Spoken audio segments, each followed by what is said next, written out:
Railroaders, my name is Kevin Brown. I want to thank you for checking out my YouTube channel. In this episode, I'm going to go over some modifications to the Thomasboro modules on that side. I've been wanting to do that for quite a while. That'll be a fair chunk of the video. And in addition, we had a train show at Mattoon, Illinois. I took some footage from that. And I'd like to make a bit of an announcement at the end of the video, so stay tuned. That should kind of fill the video up. First things first, the modifications to the Thomasboro modules. The project I'm going to concentrate on is upgrading the modules for Thomasboro. Now, right off the bat, I completed this module most recently, and the big problem, I was running out of trees and I didn't put any on them. And I think it needs some decorative trees at least, something to break up the space. This module, I got a real problem with. This, for some reason, this double crossover has gotten to the point where I just can't seem to clean it. It's constantly giving me problems, and I'm afraid I'm going to have to replace it. So, here's the new kit plus some power drops, because this was these two Thomasboro modules here and here were the first and second third and fourth modules I ever made. So I don't think I put anywhere near enough power drops in them. So I'm going to use this opportunity to do that. And I hate having a switch route power. I don't want to depend on that. And I bet that's one of the problems I'm having with this. Also, not to be undone, I have needed a platform for Thomasboro for a very long time. I've used this cardboard piece as a stand-in. I have two of these Atlas kits. I got to figure out how to modify them to fit the space and stretch it a bit. We'll see how that all works out. And last but not least, of course, like I said before, I want some more trees in here and probably do a little bit of touch up on the scenery. These are some of the oldest modules I've got, and I take them to every show. So it's time to put a little love and care in those, and that ought to keep me busy for a while. I'm afraid the crossover replacement has to be the most important thing. We're about 4 weeks out from the next train show, and I want to make sure this thing's up and running before then. So I've taken all the nails out of the darn thing and loosened up the tiny amount of ballast that holds it in place by the usual warm water with a little bit of soap in it. Let that soak here real quick, and hopefully this will pry right up. I did get a chance to look underneath the module, and as I suspected, I don't have anywhere near enough power drops, so that's going to be part of this repair. Well, on the positive side, getting the old crossover out wasn't as tough as I thought it was going to be. Managed to come up pretty easy. On the negative side, and mixed side, I already had a power drop here, and I kind of messed it up in the process of getting this out, so I'm going to have to replace that. I did not have a power drop there, and that's where I'm having most of my problems. So I'm going to have to, I think, take this whole track out and all the ballast associated so I can put the new power drop in properly. I bet I can just fit that on a new one here. We'll see how that all works out. But that's going to be the next step, getting the power drops in and punching the holes through for the connectors. Easy peasy. Well, I managed to pry up, I'll get rid of the ballast first, and pry up both main lines.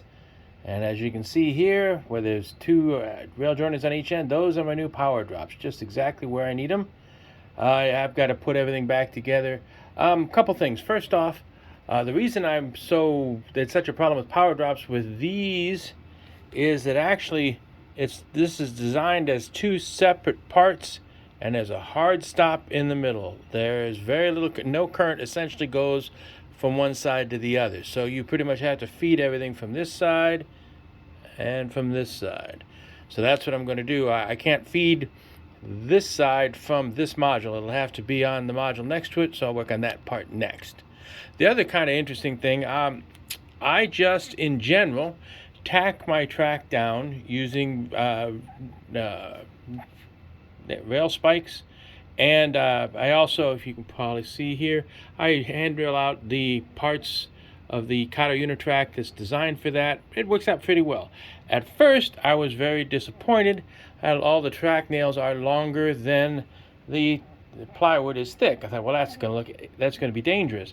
Now that I've done this a bit, it actually is quite handy, because all I've got to do is put a nail set on the bottom here where the pointy part is, hit it with a couple quick taps with a hammer, and it pops up those nails and makes them pretty easy to pull those bad boys out, which means that it's really actually fairly easy to do modifications and improvements to the module. So it's not what I planned, and that's what I got. Well, now I got to get the new crossover in and start working on getting things nailed down permanently. And oh, one other thing, I've got my new power drops down there. I labeled them just because I'm paranoid. And so that should be kind of the end of the track work on this module. I'm going to probably leave it, start working on tearing up the other module, and fix the scenery all at once. So that's the plan. All right, here's all the track work in place. And look at how squeaky clean that looks compared to the rest of this track. Yikes, it's been a while since I've cleaned this. Okay, so that's half the problem. I still have to feed from this side. So we come to this module. It is not really practical to put feeders on the gaps between modules. It just doesn't work terribly well. It's a good way to pull wires out and everything.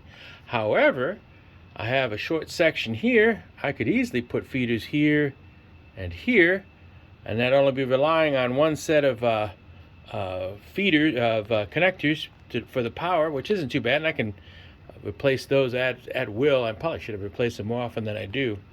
So that's the good part. The bad part is all the wiring for the blinking crossings and for my Digitrax hookup is right underneath, so that's going to make that complicated.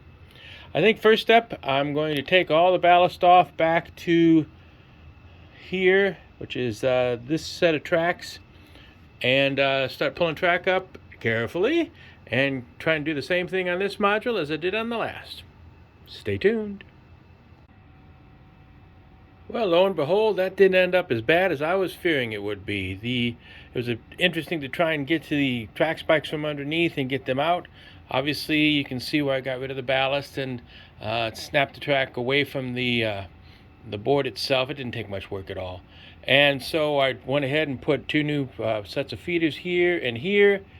Here's the wires for them, labeled for red and yellow, which is the conventions for my front and inner main line.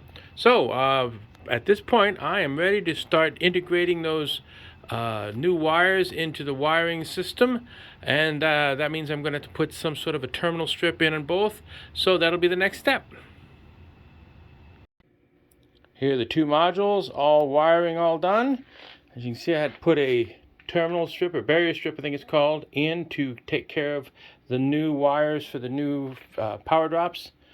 That one was easy. There was a big piece of wood there from some other project, but here I had to actually put a block thick enough to screw into. I just glued it into place. So yeah, that's it for the wiring issues. No big deal. Time to put it back on the layout and see how it runs. Here are the modules back in place. Didn't even bother putting the skyboards on. And here's where we had all the trouble with losing power, and everything just glides over it like nothing now. So I'm considering that a mission accomplished. Before the next show, which is coming up pretty quick, I'm going to have to replace the ballast, and I want to put trees and things like that. Before that happens, though, I want to replace this pretend platform with this not pretend platform, and that means I got to tear some more ground foam off and that sort of stuff. So that'll be the next part. Well, I went ahead and fixed all the ballast up. That didn't take terribly long, and I figured while I had that going on, I would plant a bunch of trees in Thomasboro. I was holding back on doing this because I didn't have that many trees in stock, but I managed to pick up some trees at the Galesburg train show from my favorite tree vendor, and I think this looks much nicer like that. So now back to just finishing up the platform, and then this project will be done. Well, as with most projects, I got good news and I got bad news. The good news is I went ahead, I had skipped putting a sign on that lovely gas station. I have all the stuff that goes with it over there. It's a neat little kit. So when I set a module up at a show, we don't put skyboards on, so that was going to look kind of icky. So I got that done, and I really do want to build a box now for this module, which I think is called Last Chance Gas, and take it to shows because I like the way the trees have made it look better, and I like the old McDonald's and all that. So that worked out quite well. Now the bad news, swinging all over here. This is my first attempt at making that platform using the kits I'd shown earlier, and frankly, I just don't like it. It's not, I was afraid it would be very difficult to get everything to mate and line up, and I was correct. It's not a bad kit, but I think I'm trying to make it do things that it's not designed to do. So I think I'm going to just sit back and do a little head scratching and figure a different approach. Off the top of my head, I could try modifying the Kato platforms that I've used everywhere else on the layout, which isn't a bad thing. They're a little bit too thick, so I'd have to do some sawing, and it's not impossible. The other thought, of course, would be trying to scratch build a platform. Both of those are pretty good ideas, but for the moment, it's going to be a while till I get to. Excuse me. It'll be a while before I get to that, so I'm just going to leave that be until next time. In general, I'm pretty happy with the way the work on the Thomasboro modules is progressing. It's a shame that the platform thing didn't work. Next time it'll work out better. So that's kind of where I got with that project. Now on to the train show in Mattoon, Illinois. Mattoon's a fair chunk from here, about 90-minute drive. And it was a wonderful venue. It really was. Could have had twice the show in it. But unfortunately, there wasn't a lot of traffic through the whole darn show. We were also rather short-handed on setting up our T-Track modules. So it was all in all an interesting train show. I took some footage and hope you enjoy it.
Outside of the low attendance, I still had a very good time at the show. I had a chance to catch up with some old friends and that sort of stuff. It all in all a good experience. Unfortunately, it's quite a long ways away and 3 round trips and all the rest of it. So, and it also highlighted the difficulty of my group, the N-Scale of Bloomington Normal, doing a show by ourselves. There's just not that many of us left, particularly for a long distance show. Day 1, we only had 2 people there. Day 2, 2 more of our members helped out, and that made a big difference. So, with the distance and with the difficulty of getting enough people to help out, I'd have to really think about doing that show again next year. We'll see.